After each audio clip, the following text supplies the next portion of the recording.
ni kuwa amekubali na AMETII kuwa rais wa Kenya ni William RUTO na serikali ya Kenya kwanza iko imara. Na unajua watu wengi wakati William RUTO aliomba kura walikuwa wamesema yeye ana network ya huko nje.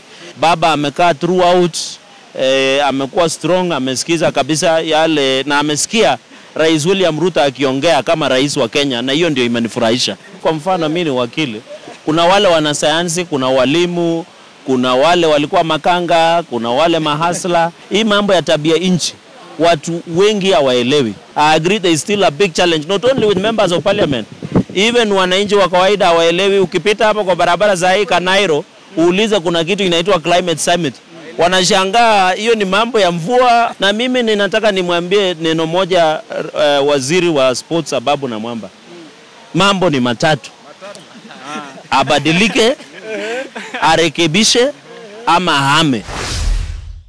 Mheshimiwa, maybe we can start by your introduction. Yes. Majina naitwa Cherargei Kiprotich. Mimi ni senator wa Nandi na vice chairperson wa County Public Accounts Committee at the Senate Republic of Kenya. Now, Senator, today's event was a success event because we saw many head of states wameweza ku attend. Maybe summarize for us, how was the day? No, I think it is brilliant because now we are having a serious conversation about climate change. It looks like climate change before many years ago, like a decade, was not a topic that was being conversed. But with adverse effects of change, I'm happy we are talking about how to reverse the adverse effect of the degradation as human through pollution, through farming, soil erosion, among other factors. But I'm more happy that we now need to include what we call carbon taxation, carbon credits to countries that don't emit a lot of carbon. I'm happy also this conversation has extended to a level of talking about international reforming, international finance system to be fair to most of the developing countries. So this has been a great day, and I'm happy for the first time the African countries and the African heads of states are coming to sit down under the leadership and the host of His Excellency President William RUTO and the African Union. And I'm happy that the United Nations Secretary General Antonio Guterres was in Nairobi so that this voice can be felt at United Nations General Assembly so that we can have what we call ratified, because you find most of the developing countries and the third world countries have never had an opportunity of sitting on the highest table on engaging in issues that affect Africans. So I hope from here when we go to COP28 we should be able to have resolutions and commitments tomorrow that will not only change but will bring African countries to the same table among other developed countries across the world. Senator, tuliona pale kwa mitandao watu wengi walileta tatuishi kidogo, wakasema viongozi maybe hawaelewi climate change, viongozi maybe hawana idea nini inaendelea. No, sidhani, nafikiri pia unajua sisi wote, mimi kwa mfano mimi ni wakili, kuna wale wanasayansi, kuna walimu, kuna wale walikuwa makanga, kuna wale mahasla. Haimaanisha kwamba nini mambo kujifunza, na nataka nikuambie hii mambo ya tabia nchi watu wengi hawaelewi, kwa sababu mambo ya climate change ni jambo ambayo imeanza kupata umaarufu kwa muda mfupi uliopita, kwa sababu tumeona floods, tumeona weather changes, tumeona the rainfalls that are rare. When you go to America, among other continents, there is a change of tornadoes. Kuna mitu kama soil erosion, kuna vitu mingi like you remember Kenya juzi tulikuwa na longest drought in the history, wildfires, unprecedented. Hata unaambiwa ile Antarctica penye kuna hii nini ice imeanza ku melt, which means that the general temperature of the world is rising up. So it is not a tradition that we were expecting as before. So nafikiri tutafunzana tu. Umeona juzi tumepitisha sheria ile ya climate amendment bill ambayo imesainiwa na rais juzi, kuleta ile hata counties, kwa sababu mimi ni senator na tunatetea mambo ya counties. Tunataka tuone counties pia katika pale mashinani wananchi wako, pale mahaslas wako wajumuishwe kuleta mambo ya tabia nchi, waelewe ni nini. Tukisema climate change tunajaribu kureverse. Hai tumesema tunapanda 15 billion trees. Haimaanishi ni serikali. Mimi kama mwananchi wa kawaida kule Nandi, kule Nairobi, najua Kanairo watu hawapandangi miti, lakini hizi streets ama sehemu ambazo unakuishi, those are vitu kama ku prevent soil erosion, kama kupunish. Umeona kama hii city iko na industries ambazo zinatoa zile pollution ambayo inaharibu mambo ya hewa katika taifa letu la Kenya. Nataka tuwasamee wale viongozi waelewe, lakini hii ni jambo ambalo tunajifunza polepole, tuelewe ndio mambo ya tabia nchi ama climate change tuweze kushughulikia kwa wakati unaofaa, hasa kupitia mambo ya sheria na commitment ya serikali. Mheshimiwa, vile vile tumemwona kiongozi wa upinzani hapa Raila Odinga ameweza kukua hapa. Wewe kama unajua swala la tabia nchi ni swala la kitaifa. Sijui kama wewe unalionaje ili swala na uwepo wake hapa. Mimi nafikiri hakukuwa na, unajua nilikuwa nimeshtuka kidogo akiwa Narok.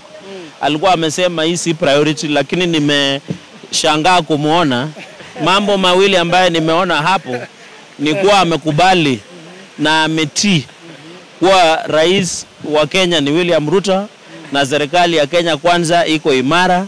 Na unajua watu wengi wakati William RUTO aliomba kura walikuwa wamesema yeye hana network ya huko nje, walikuwa wanasema hako na network ya hapa Kenya. Na nimefurahi viongozi wote wameweza kukuja, hata wale nimeketi na viongozi wa Azimio. Hii ni jambo I want to agree with you na ndugu yangu hapa. This is not only a Kenyan issue. It's not even an African issue. It's a worldwide issue. Inamaanisha saa ile tuna jambo la Kenya mzima. Tunaweka tofauti zetu za kisiasa na tunakuja kwa mesa tunajadiliana. Hii ndio tunataka tuone kwa ile mambo yetu ya kindani ndani. Haimaanishi tu ikifika international issues we come and sit, but when it is issues ile ingine tunaenda kupigana kunini kukorofishana, we can still sit and have a conversation and define the destiny of this country without necessarily inconveniencing anybody. Lakini nimeona hata nimekuwa huko ndani, baba amekaa throughout, amekuwa strong, amesikiza kabisa yale na amesikia Rais William RUTO akiongea kama rais wa Kenya, na hiyo ndio imenifurahisha. Na mwisho Mheshimiwa, swali la kizushi kidogo. Tumekuona pale kwa mtandao, you've been firing from the hip. Yes. Sijui Ababu Namwamba, shida iko wapi? Shida iko wapi Mheshimiwa?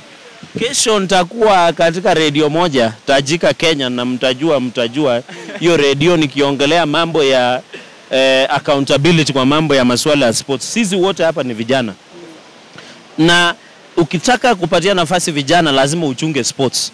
Tukiwacha sports iharibike, inamaanisha vijana wengi katika taifa letu la Kenya ambao wanategemea masuala ya sports wataumia. Na mimi ninataka nimwambie neno moja waziri wa sports Ababu Namwamba. Mambo ni matatu. Abadilike, arekebishe ama ahame.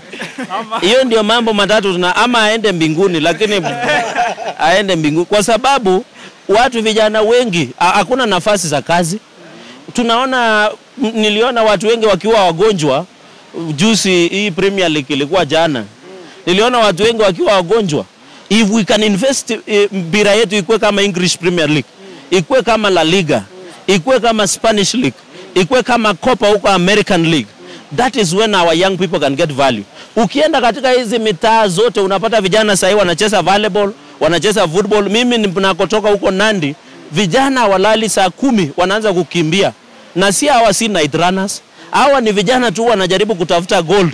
Lakini wakifika huko wanadharauliwa, hawalipi. Kwa mfano, walikuwa wameambiwa na waziri na sports kuwa walitakana kulipwa $300 per night. Walilipwa $60 per night. Na mtu wana nini na mambo ingine. Mimi sina shida na content creators. Mimi sina shida. Hata mimi naonga TikTok, lakini kuanzia saa 7 sionange TikTok kuanzia saa 7 mpaka saa asubuhi, naonanga TikTok kuanzia saa 1 mpaka saa 5 ya usiku. Mimi sisemi content creators ni watu wabaya, but the point I'm trying to make, turudishe ile mpira bahali ilikuwa, turudishe ile sports bahali ilikuwa, athletics, turudishe volleyball pale ilikuwa, turudishe netball. Na mimi niko na Ababu hapa bamba kubamba na bunge la Senate, bunge la kitaifa. Juzi akaambia iko talanta hela, kuona ni talanta hewa. Hiyo ni mambo ambayo tunatakana kushughulikia katika mambo ya sports. Lakini ukitaka hii mambo yote, kesho nitakuwa katika radio moja tajika. Nafikiri mtapata kwa mtandao, ndaweza kusema hii sekta ya sports nini na nini tufanye ndio hao vijana. My only concern is the young people to get value for what they are doing. If they are footballers, they are volleyballers, they are netballers, they are athletes, they are content creators. Hakuna haja watu wanakula pesa yao hapa.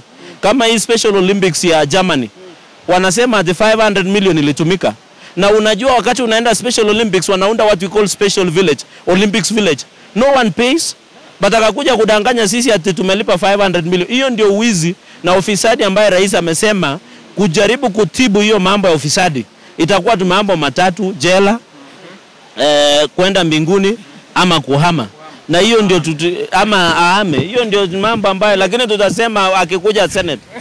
Kiongozi maybe ungependekeza nini kwa Ababu Namwamba? Ungependekeza maybe resign, ungependekeza kuna mtu ambao unapendekeza? No, si nimesema kama hatashindwa kurekebisha ile uchafu iko sports ministry. Kama sports fund. Unajua sports fund inatumika wanaenda kufanya naye dance. Na sports fund inatakana kudevelop stadiums, kupatia vijana nafasi za kazi. Hiyo ndio sports fund. We have ring fencing for only sports activities. Na kitu na rewards. Umeona juzi Faith ameenda kukimbia anapewa 10 million. Tunataka tuweke katika sheria ndio siku zijazo. Tuseme hata percentage fulani ukishinda gold upewe percentage fulani ambayo umeshinda huko. Mambo ya KRA wasikuwa wana tax vijana yetu. Ukishinda award huko Faith asikuja apigwe tax hapa. Kama nani huyu Victor Wanyama anachezea mpira huko nje, akipata pesa zake asipigwe tax hapa. Kama Wanyonyi, kama huyu 100 meter sprinter. Tunataka hizo ndio vitu tunataka Ababu alete katika bunge. Hii sarakazi ya kuandika watu kwa Twitter kutisu sisi wengine na social media haitasaidia sports. The only nangojea na tangu 1 year aingie kwa ofisi. Hakuna hata even a single proposal ameleta kuambia Senate ama National Assembly murekebishe hii sheria kusaidia wana michezo. Na nimesema kwa mfano reward system, mambo ya KRA, na pia kuna changamoto na nataka niulize vijana, kuna changamoto ya anti-doping issues, kutumia ile ya kupasha misuli. Hiyo ndio vita tuko naye na Kenya might be banned if we don't address the issue of doping in this country. It will be very sad because if Kenya is banned by FIFA or banned by World Athletics Organization because of doping, it means young people will not go out there and run and earn their living as young people in sports. Mutatafuta siku moja tuseme kwa mapana. Ningependa kumwalika kiongozi wa vijana nchini. Ameweza kupanga climate summit for the youth. Anajulikana kama Anita Sonia. Yes. Maybe uweze kujuana naye, maybe uweze kuongea naye bila akwambia maybe amewapangia nyinyi wabunge. Yes. Nilikuwa naona anataka kuingia siasa, alikuwa ameomba kiti ni yeye. Okay, yes, the Green MP. Anaongea na mheshimiwa kidogo. La niliona walikuwa na General Assembly ya vijana. Yes. Yeah, that was good. Labda tu kile ningependa kusema, jana tumekuwa na interview ya one of our members of parliament akiulizwa mambo ya climate change. Na hiyo haimaanishi kwamba nyinyi wabunge hamjui climate change. Lakini do you think there should be a capacity building for our legislators? Sababu we are talking about climate financing hapa, lakini when the financing comes, we need you for accountability, we need you to allocate the resources to the rural community. Yeah. No, I agree with you that unajua ile parliamentary caucus ya climate, we expect them even to waweke retreat na walike watu kama wewe, the Green MP, other organizations who deal with climate financing and understanding. And we already, if you see our parliamentary caucus chaired by Homa Bay Senator, it is doing a wonderful job because these are, now what we need is the support from the speakers of National Assembly and the Senate, and then you who are great actors who understand the challenges with the environment and climate, you can come in and capacity build. I agree there is still a big challenge, not only with members of parliament, even wananchi wa kawaida waelewi. Ukipita hapa kwa barabara za hii Kanairo, uuliza kuna kitu inaitwa climate summit. Wanashangaa hiyo ni mambo ya mvua, kunyesha, jua na mambo ya drought na nini. So inamaanisha everybody, kwa sababu niliuliza wananchi fulani, mnajua climate summit ni nini?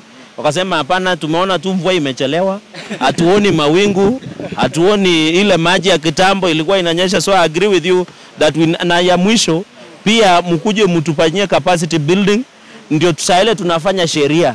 Tufanye sheria kulingana na ile, kwa sababu ukiuliza wabunge wengi what is carbon credit, what is carbon taxation, what is climate financing, na hiyo vitu ndio we need to come and sit and agree, and I agree with you 100%. I think during COP27, through the chair of Climate Change Caucus in Senate, after COP27, he has always had plans to do the capacity building for those that you have mentioned, and even the UNFCCC processes. So nafikiri what is just remaining is the support.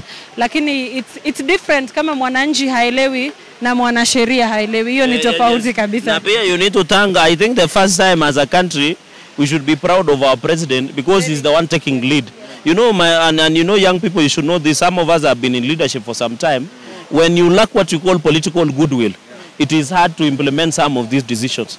And if you had the goodwill from the highest office in the land, you can imagine the changes that will come about. And I'm happy even the opposition leader has joined. And I think now when we have everybody on board, the pushing of agenda of climate issues will be very easy for this country. And I think that is brilliant. Tutataftana siku ingine tuseme mengi. All right, shukran sana. Yes, asante sana.